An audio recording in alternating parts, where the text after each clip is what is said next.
Welcome back, ladies and gentlemen, to Run Amok. I am your host, Javen Takar. Thank you so much for tuning back in to another episode. Folks, the first round and day 2 of the draft have rounded up. And so I'm going to sit here and I'm going to talk about some of my favorite picks, some of the most questionable picks. And so let's dive right in. Of course, Williams, Daniels, May, Harrison were the top 4. 5th overall pick, the Chargers, who were rumored to desperately want to move down from this pick, and they don't want this pick. Oh my goodness. They picked Joe Alt to protect Justin Herbert. A very questionable. A lot of people really thought it would be Neighbors if they were going to stay. I was one of those. But Joe Alt, I think, is not a bad option at all. This is a team that has a lot of holes. And if Harbaugh feels like building from the offensive line is the best option, are we really going to blame him? This is a guy that knows football. He knows Joe Alt clearly. He wants to run the football. So I think this could be kind of fun. The only problem is, who the heck are the receivers? Well, they actually went on ahead and they got Ladd McConkey in the 2nd round. So, I mean, I don't know if you can really hate that much because they just re-upped and locked and loaded. So they got an offensive tackle and they got a pretty good receiver who, could surprise some folks. Can't hate too much on that. 6th overall, we got Neighbors, and then Latham at 7. I think the Titans, they wanted Joe Alt, but Alt was taken, and so they just took the next best available lineman on their board at least, which was Latham. A little bit higher than I had him for sure, but I can't complain too much. And then, yippee, we got to the most questionable pick that I was waiting for. I guess I could have just done it automatic, whatever. Number 8 overall, the Atlanta Falcons. They're sitting there with anybody they want on the board, pretty much. Any edge rusher is available, any cornerback is available.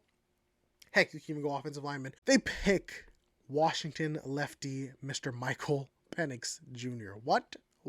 A quarterback? After paying Kirk Cousins $100 million guaranteed for 4 years? Kirk Cousins is 33 years old. Yes, I get it.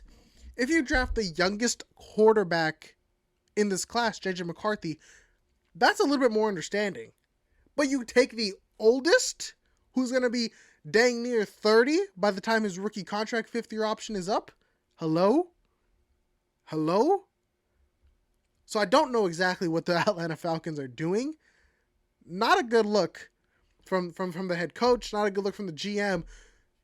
When the owner has to come to the green room and explain what is going on. What is going on? Did you forget that we just paid $100 million, over $100 million for Kirko? I mean, I feel bad for Falcons fans everywhere. Penix is a fine quarterback. Top 10 is crazy. To a team that already has a quarterback is insane. I mean, man, it's funny. And if you do want to take Penix, trade down. If somebody takes him, it's from God's grace that they take him. Roman Dunze went to the Bears at 9. That's going to be electric. And then McCarthy goes at 10 to the Minnesota Vikings, who traded up 1 spot to the Jets because Sean Payton claims that he tricked them that the Broncos were going to trade up just for the Broncos to take Bo Nix at 12. Brother, you shouldn't have been faking trading up. You should have just traded up. Bo Nix at 12, I mean, they're lucky that Michael Penix was taken at 8. Because at least Bo Nix, you can explain a little bit. They don't really have a quarterback. They traded for Zach Wilson. They have Jared Stidham. But, they don't really have that guy.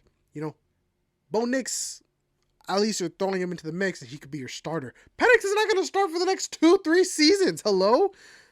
But, but Broncos definitely should have traded up for McCarthy if that was the case. Instead of faking it here I think that they just lost. And Sean Payton just doesn't want to admit that personally.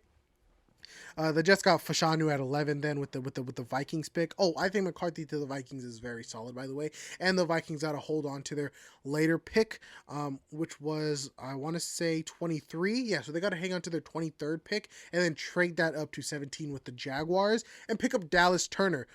I love it. I think that was a great pick, a great fit. It makes a lot of sense. They're a team that needs a help on defense, need edge rush help, especially losing Danielle Hunter. Yes, they got Grenard and this and that, but now you got a really solid, speed, fast, quick edge rusher. I think the Turner's going to do great things with Minnesota. But he wasn't the first edge taken. It wasn't the first defensive player taken either. First defensive player was taken at Pick number 15, Laiatu Latu to the Indianapolis Colts. Another team that needs that pass rush help. I think Latu he's a dominant edge rusher. I mean, I was really between him and Turner for real, flipping back, forth. But Latu is dominant. He's going to be a beast off the edge for Indianapolis. He just kills offensive tackles. Yes, the only problem was his medicals. You know, he medically retired for a little bit, so that could be a little bit of a red flag. But hey, he's back. He's not medically retired right now, so it is what it is. There was a little bit of a run on defensive players here. Then the next pick at number 16, there was Byron Murphy to the Seattle Seahawks, building up that interior. They still have Leonard Williams, so you're showing what type of team that Seattle is going to be. Just a mean and nasty run-stopping team. I skipped Brock Bowers to the Raiders and Talise Fuaga to the Saints. So I guess I am going to go over every pick, but I'm not going to dive into every pick. Amari Smith at 18 to the Bengals. That was a little surprising because they already have two big behemoths at tackle. So I really thought they would go defensive tackle here. But Johnny Newen, who was the best tackle left on the board, defensive tackle, he slipped to the second round, so that was kind of surprising. Jared Verse went to the Rams. A lot of people mocked that. Troy Fontenot at 20 to the Steelers. This was a lot lower than a lot of people had on Fontenot, but it's a great pick. The Steelers were a team that needed offensive line help. Troy Fontenot can play all over the place, so that's going to be fun. Chop Robinson to the Miami Dolphins. A lot of Miami fans weren't too happy with this. He went really high, higher than expected, especially when Jackson Powers-Johnson is still on the board. There's cornerbacks still on the board. Even Graham Barton would have been a better pick, maybe. Even I'm a little bit questionable and skeptic about this pick, but hey, to be fair, their entire defense, actually their entire team, I feel like was dealing with injuries last season, so I guess just to surefire that edge room. And then, of course, the best teams just get hand-fed the best players. Philadelphia Eagles take the number one corner, Quinion Mitchell, out of Toledo. He just falls to them at 22. The defensive players, they were falling like crazy. I mean, I don't know how it happened. I don't know what type of phone call was made. But yeah, 23 offensive players were taken. I mean, that's absurd. 23 offensive players. There are only 9 defensive players were taken in the first round. Cornerbacks, there was a small run on them here. Brian Thomas was taken by the Jaguars, and then the Lions traded up with the Cowboys to pick up Terrion Arnold, which is just a great move. That's just a great move for the Lions to go get a position of need that for a guy that they probably didn't even expect to be there. So that's a great move there to move up and get a top-tier cornerback for a team that needs one. And then the Packers actually picked Jordan Morgan, a guy who listed at tackle, probably going to play guard at the next level, though. Again, just kind of, he's a guy that would really fit this Shanahan system, a guy that was mocked, for the Niners, for the Packers, maybe even as high as the Miami Dolphins, but he goes to the Packers. Jordan Morgan, 26, my guy. I'm a big fan of Graham Barton. He's a center, but he probably could play guard. You could put him at tackle even. I'm surprised that the Buccaneers didn't go defensive end here. Actually, I'm surprised they didn't go Darius Robinson, who went at 27 to the Cardinals. I feel like that would have been a better fit. Cardinals, this is kind of a meh. I'm not the biggest fan of Robinson. He's a big defensive end, so he's kind of that old school style. He's going to play up on the tackle. You could maybe inside shoulder. But it's a meh pick. Probably the best defensive end still available. I think that they were hoping for Chop to be there. And honestly, even I was for the Cardinals, because that would have been great to walk away from this first round with Harrison and Chop. And then the Chiefs trade up with the Buffalo Bills. Hey, shout out Bills. Thanks for feeding the Kansas City Chiefs on these picks. They gave him the pick for Patrick Mahomes. Now they gave him the pick for Xavier Worthy. That's gonna be. I mean, they just free up pretty much on Tyreek Hill. It's just that speedster to take the top off of defenses. They already got Marquise Brown, though, which is why I really wasn't mocking Worthy to the Chiefs, because they got Marquise Brown, who they're both kind of similar, small, shifty receivers. Even Rashee Rice fits that mold. So I was surprised to see the Chiefs not go with a contested catcher like A.D. Mitchell, who fell to the second round, and then or Keon Coleman, who was the first pick of the second round. 29, Cowboys go Tyler Guyton. I'm not the biggest fan of Guyton. I feel like he's a big guy, doesn't really carry his weight well. He's kind of taller, and he plays up there as well. 30, the Baltimore Ravens go Nate Wiggins. Again, another surprising guy who fell this far. Very fast, a little bit on the lighter side. He's not the greatest tackler in the world, but the Ravens could use. They love their defense, and I was surprised them not to go tackle here, or even Jackson Powers-Johnson. my Niners, you see the flag, you see the rice here. We get Ricky Pearsall, a receiver out of Florida, who is a guy that, I saw him as a second or third round pick. The Niners seem to have loved him, though. So, and I think that he really will fit that system. This really fired up the Ayuk and Debo trade talks. Pearsall is good. He's a good receiver. I think that he could be really good in the Shanahan system. But, I always have faith in Shanahan and John Lynch, so we'll see if they know what they're doing. I really wanted Kool-Aid or Cooper DeJean here, or Jackson Powers Johnson. Those were the guys who I really wanted, or even Johnny Newen if you wanted to go defense. Ricky Pearsall wasn't even on my mind, but of course he was. And then at 32, who the Bills had, they traded it back down because they wanted to re-up on picks. They pick the Carolina Panthers come up and they pick Xavier Legette, who's a guy that was going to be there at 33, I think, anyways. But I guess they wanted to trade up and secure him, get that fifth-year option. So you can't hate about it too much. I'm a big fan of Legette personally.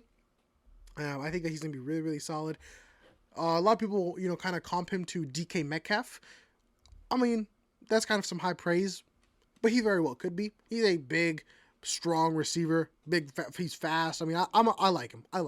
I could see the DK comps. It's high praise, but definitely deserved. Let's go into round 2 a little bit. Just to cover some of my favorite picks. Johnny Newen or Jazern Newton at 36 to the Commanders. The Commanders, they're walking away with this draft with Jaden Daniels and Newton, at least in the first 2 picks. They actually also had 2 other picks in the second round here.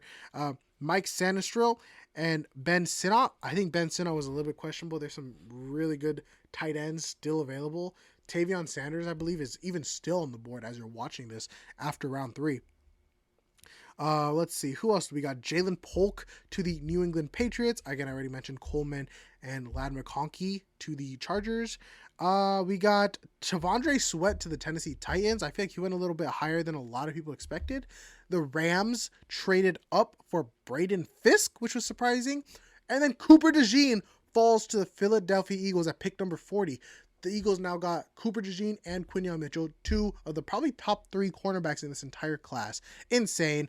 Kool-Aid McKinstry to the New Orleans Saints. Kamari Lassiter to the Houston Texans. So that was the run on cornerbacks there. Oh, then Max Melton to the Arizona Cardinals. So that was a pretty big run on cornerbacks. And then my guy Jackson Powers Johnson falls to the Las Vegas Raiders at 44. Pretty big.